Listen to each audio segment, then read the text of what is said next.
Hi, this is Dr. Rajeshwar from YR Pharma Tube. In this video, I would like to tell you about effective presentation skills, in which we discuss more on assessing your skills. There is a myth that great speakers are born, not made, that somehow certain individuals have the innate ability to stand in front of an audience with no anxiety and give a moving, dynamic speech. Well, that is not just so.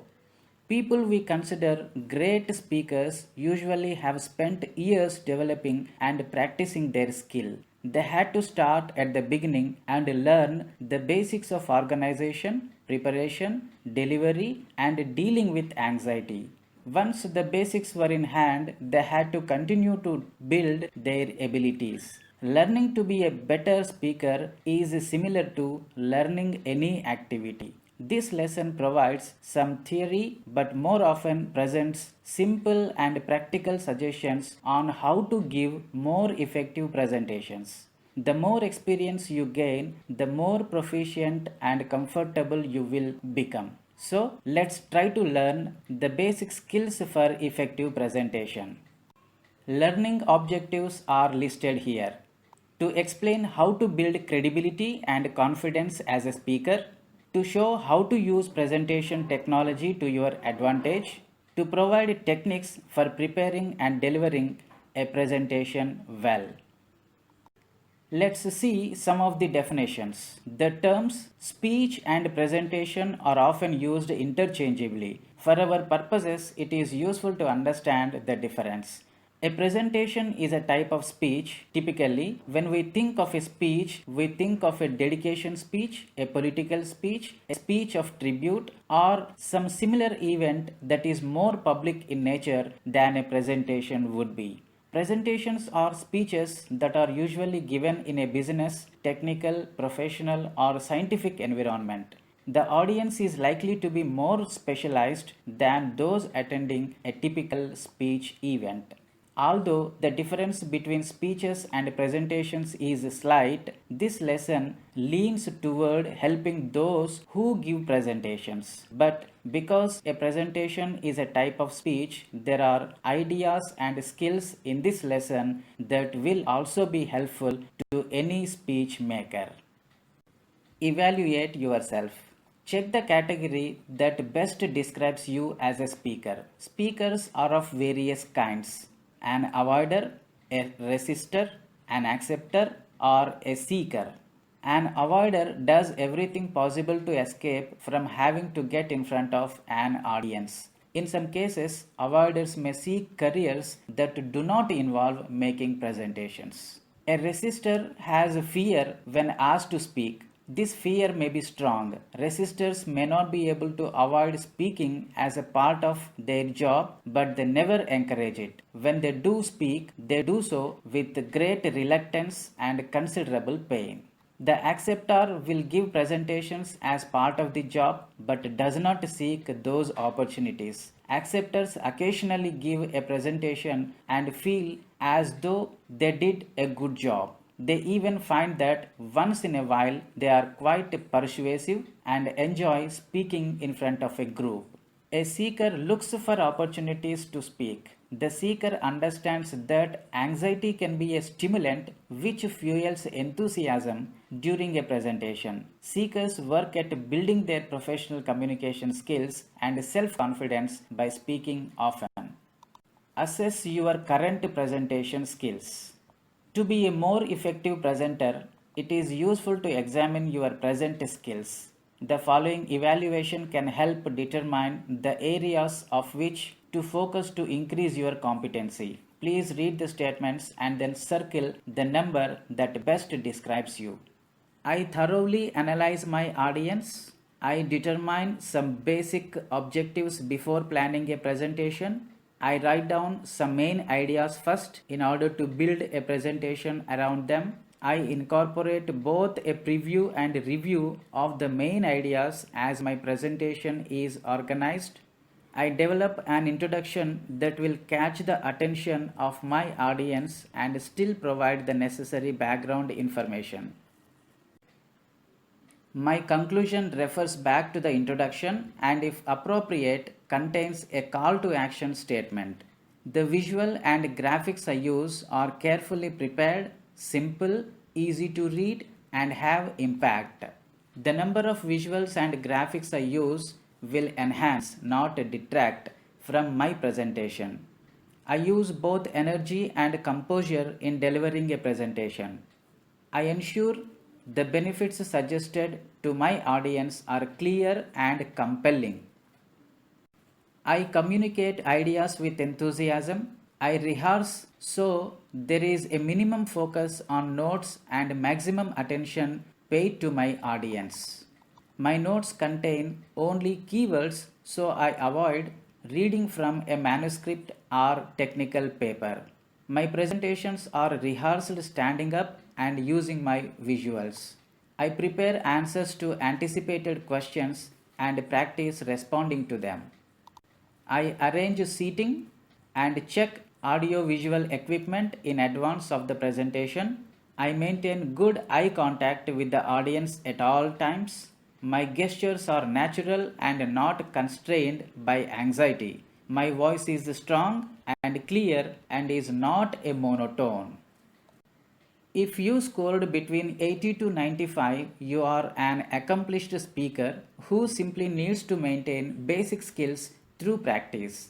If your total score was between 60 to 80, you have the potential to become a highly effective presenter. If your score was between 40 and 60, this lecture can help you significantly. If you scored between 30 and 40, you should show dramatic improvement with practice. If your total was below 30, roll up your sleeves and dig in. It may not be easy, but you can make excellent progress if you try.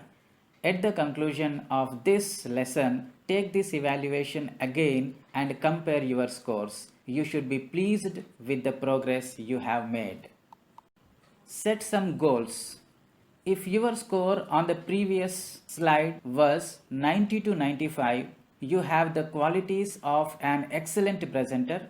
70 to 89, you are above average but could improve in some areas. If the score is below 69, this lesson should help you. What goals do you want to achieve? Using the information from the self-evaluation form, check those boxes that indicate goals that you would like to achieve. I hope to understand the anxiety I feel before a presentation and learn how to use it constructively during my presentation. Learn how to organize my thoughts and data in a logical and concise manner. Develop the necessary skills to communicate enthusiasm about the ideas I present and develop a more dynamic presentation style. Transform question and answer sessions into an enjoyable and productive part of the presentation process. Construct visual aids that have impact and use them effectively during my presentation. Dealing with anxiety. Anxiety is a natural state that exists anytime we are placed under stress. Giving a presentation will normally cause some stress. When this type of stress occurs, physiological changes take place that may cause symptoms such as a nervous stomach, sweating, tremors in the hands and legs, accelerated breathing, and or increased heart rate. Don't worry, if you have any of these symptoms before or during a presentation, you are normal. If none of these things happen, you are one in a million. Almost everyone experiences some stress before presentations, even when the task is something simple like tell the group something about yourself. The trick is to make your excess energy work for you. When you learn to make stress work for you, it can be the fuel for the more enthusiastic and dynamic presentation. And in the next coming slides, how to recycle your stress in a positive form that will help you become a better presenter. Here are some tips for reducing anxiety.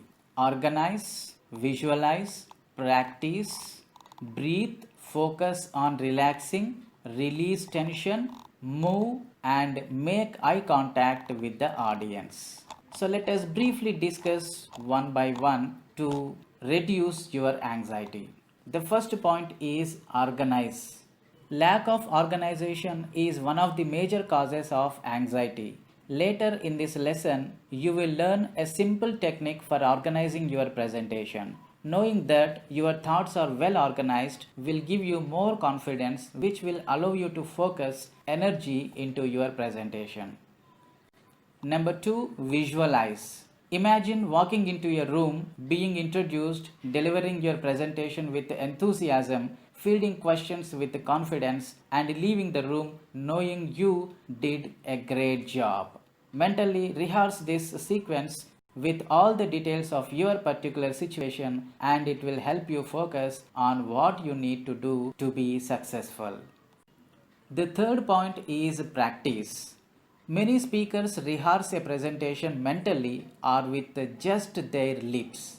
Instead, you should practice standing up as if an audience were in front of you and use your visual aids if you have them. At least two dress rehearsals are recommended. If possible, have somebody critique the first one and have it videotaped. Watch the playback, listen to the critic, and incorporate any changes you feel are required before your final practice session. There is no better preparation than this. The fourth point is breathe. When your muscles tighten and you feel nervous, you may not be breathing deeply enough. The first thing to do is to sit up erect but relaxed and inhale deeply a number of times. This will certainly work out. The fifth point is focus on relaxing. Instead of thinking about the tension, focus on relaxing. As you breathe, tell yourself on the inhale, I am, and on the exhale, relaxed.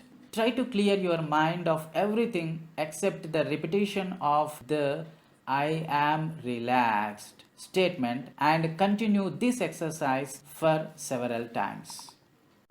The sixth point is release tension.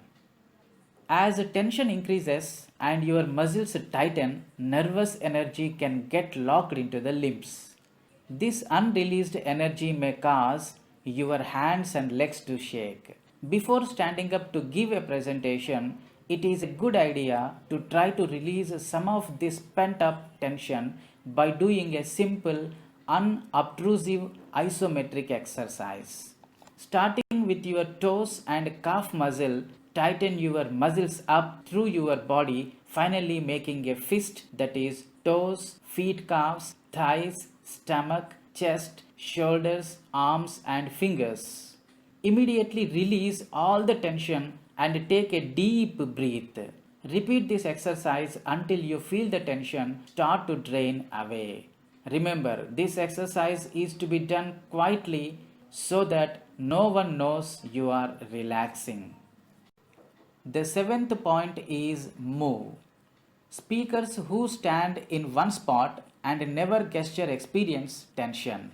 In order to relax, you need to release tension by allowing your muscles to flex.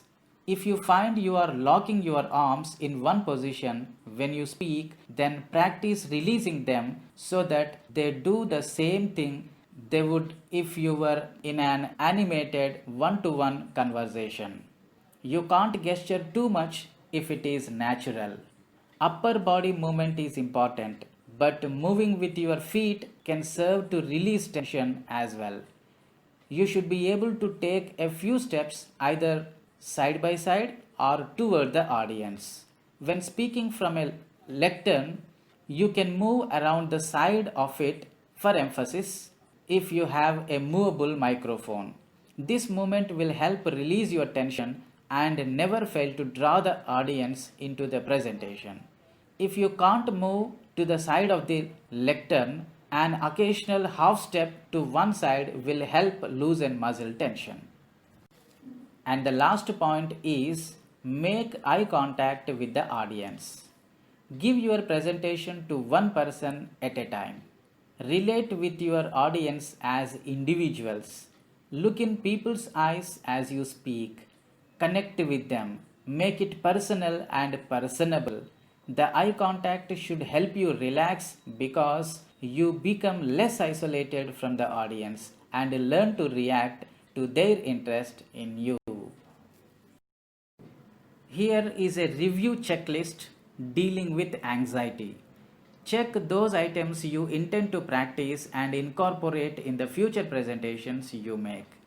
I plan to organize my material, visualize myself delivering a successful presentation, rehearse my standing up and using all my visual aids, breathe deeply just prior to speaking and during my presentation, focus on relaxing with simple, unobtrusive isometric techniques, release my tension in a positive way by directing it to my audience, move when I speak to stay relaxed and natural, maintain good eye contact with my audience.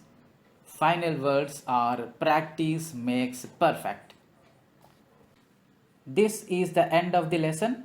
I hope you have learned to evaluate yourself whether you are an avoider, resister, acceptor or seeker, your current presentation skills to set the goals for a better presentation, dealing with anxiety and understood the steps to reduce your anxiety.